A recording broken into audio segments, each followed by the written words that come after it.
Hello, boys and girls. Do you like Pete the Cat? Well, today I'm going to read the story Pete the Cat and the Bedtime Blues. I hope you like it. Pete and the gang had a great day. They'd been at the beach, surf and sun, and tons of fun. But when the sun went down, they didn't want the fun to end. Pete had an idea. Hey, how about a sleepover? More time for tons of fun. Groovy! Pete's place? Let's go! The party was far out, but they knew they couldn't stay up all night.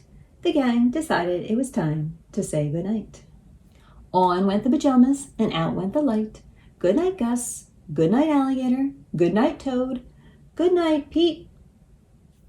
Pete was just about to catch some Z's when... Clap, clap, clap. Who did that? Pete asked. It was me, said Grumpy Toad. I don't want to go to bed. I want to clap instead. Pete covered his head. This cool cat needs to go to bed. Good night, Gus. Good night, Alligator. Good night, Toad. Good night, Pete.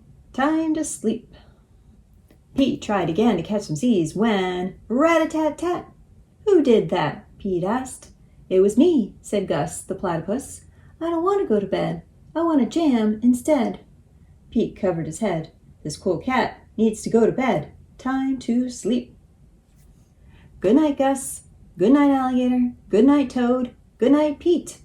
Pete closed his eyes to catch some Z's when he heard... Munch, munch, munch. Pete had a hunch. It was Alligator. He was always up for eating. What could Pete do? All the clapping, rat-tat-tatting, and munching was giving him the bedtime blues. Pete had a groovy idea.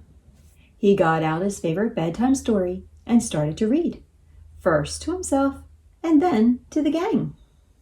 Pete noticed it was finally quiet. No more clapping, no more rat-a-tat-tatting, and no more munching. They all settled down. No one made a sound. Pete yawned and turned off the light. Good night, sleep tight. Time to catch some Z's.